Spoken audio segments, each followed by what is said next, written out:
తెలుగుదేశం సహజంగా media friendly party.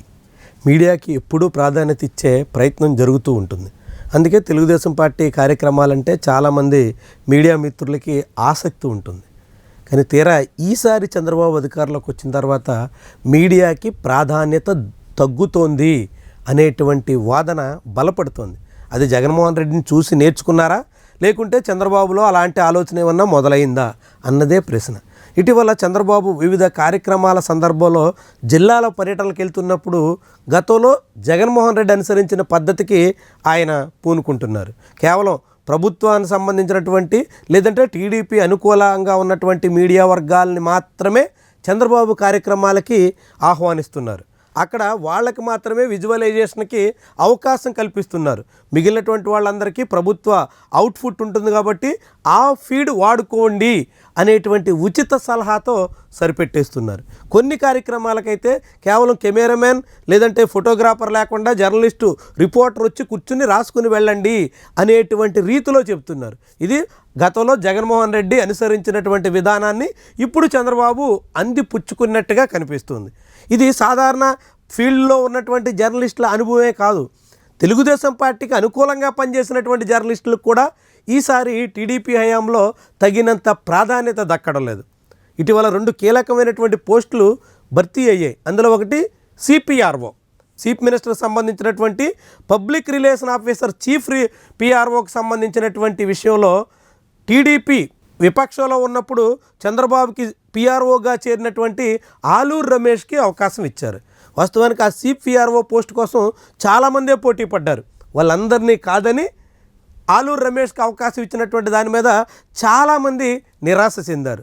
ఒకవేళ ఇక్కడ నిరాశ చెందినప్పటికీ ఆ తర్వాత ప్రెస్ అకాడమీ లేదంటే ఆంధ్రప్రదేశ్ పత్రికలో ఎడిటర్, ఇతర అనేక రకాల పోస్టులు ఉంటాయి కాబట్టి ఎక్కడో చోట తమకి ఛాన్స్ వస్తుంది అని భావించారు. ముఖ్యంగా డిజిటల్ కార్పొరేషన్ మీద, ప్రెస్ అకాడమీ మీద చాలామంది పెద్ద తలకాయలే ఆశలు పెట్టుకుని కనిపించారు.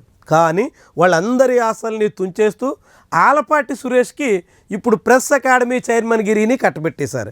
వాస్తవానికి ప్రెస్ అకాడమీ చైర్మన్షిప్ కోసం కందుల రమేష్, అదేవిధంగా ఐ వెంకట్రావు తనయుడు అనిల్, ఇలాంటి చాలామంది పేర్లు ప్రచారంలోకి వచ్చాయి. కానీ వాళ్ళందరినీ పక్కన పెట్టి విపక్షంలో ఉండగా చంద్రబాబుకు అనుకూలంగా బలంగా వాదన వినిపించినటువంటి టీడీపీ సానుభూతి పరులుగా ముద్రపడినటువంటి జర్నలిస్ట్ని పక్కన పెట్టి విధ్వంసం అనేటువంటి పుస్తకం రాసినటువంటి జర్నలిస్టు సంఘాల నాయకుడు ఆలపాటి సురేష్కి అవకాశం ఇచ్చిన దాని మీద ఇప్పుడు చాలామంది అసంతృప్తి వ్యక్తం చేస్తున్నట్టుగా కనిపిస్తోంది. ఆలపాటి సురేష్ చాలా సీనియర్ జర్నలిస్ట్. గతంలో ఆంధ్రజ్యోతి, TV9 ఇలాంటి అనేక సంస్థల్లో పనిచేశారు. ఆ తర్వాత జర్నలిస్ట్ సంఘాల్లో యాక్టివ్గా వ్యవహరించారు.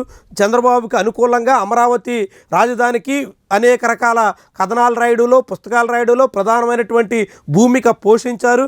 అట్లా అమరావతికి సంబంధించినటువంటి ప్రచారకర్తగా ఆయన కనిపించారు. అలాంటి జర్నలిస్ట్కి అవకాశం ఇవ్వడం పెద్దగా అభ్యంతరం పెట్టాల్సినటువంటి అంశం కాదు.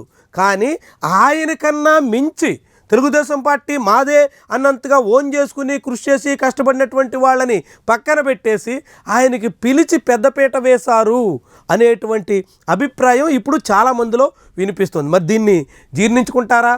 ఈ నియామకాలని వాళ్ళు సహిస్తారా? ఎంతకాలం అని తమ అసంతృప్తిని దాచుకుని ఇంకా చంద్రబాబుకి ఒత్తాసు పలికేలా సాగుతారు? ఇవన్నీ ముఖ్యమైనటువంటి ప్రశ్నలు. తమకు రావాల్సినటువంటి అవకాశాలన్నీ కోల్పోతున్నాము అని చాలామంది సీనియర్లు బెంగ పెట్టుకుంటున్నట్టుగా కనిపిస్తోంది. కందుల రమేష్ వాస్తవానికి 2014-19 మధ్య చంద్రబాబు ప్రభుత్వంలో ఆంధ్రప్రదేశ్ పత్రికకి ఎడిటర్గా పనిచేశారు. కాబట్టి ఈయనకి ఈసారి అంతకన్నా మించినటువంటి పోస్ట్ వస్తుంది అని చాలామంది అంచనా వేశారు. కానీ ఆయన పేరుని పరిశీలించినట్టుగా కూడా కనిపించట్లేదు. ఇక ఐ వెంకట్రావు తనయుడు అనిల్ అయితే చాలా కీలకమైనటువంటి భూమిక పోషించారు. అలాంటి వాళ్ళకి ఖచ్చితంగా డిజిటల్ కార్పొరేషన్ లాంటి వాటిలో అవకాశం వస్తుంది అని అంచనా వేస్తే అసలు డిజిటల్ కార్పొరేషనే దిక్కు మొక్కు లేనట్టుగా కనిపిస్తోంది. ఇలాంటి తరుణంలో వీళ్ళంతా ఎంత మేరకు సర్దుకుని సహజీవనం సాగిస్తారు, లేకుంటే తమ అసంతృప్తిని చాటేందుకు ప్రయత్నిస్తారు అన్నది ముఖ్యమైనటువంటి అంశం. దాంతో ఇప్పుడు తెలుగుదేశం పార్టీ మీడియా వ్యవహారాల వరకు వచ్చేసరికి ఫీల్డ్లో సాధారణ జర్నలిస్టులతో పాటుగా తెలుగుదేశం పార్టీకి అనుకూలంగా పనిచేసినటువంటి పెద్ద తలకాయల వరకు ఎవ్వరూ సంతృప్తిగా కనిపించడం లేదు అనేటువంటి సంకేతాలు బయటకు వస్తున్నాయి. మరి ఇవన్నీ ఎంతవరకు దారితీస్తాయి, ఎలాంటి పరిణామాలకి ఆస్కారం ఇస్తాయి? చాలా కీలకమైనటువంటి వ్యవహారం.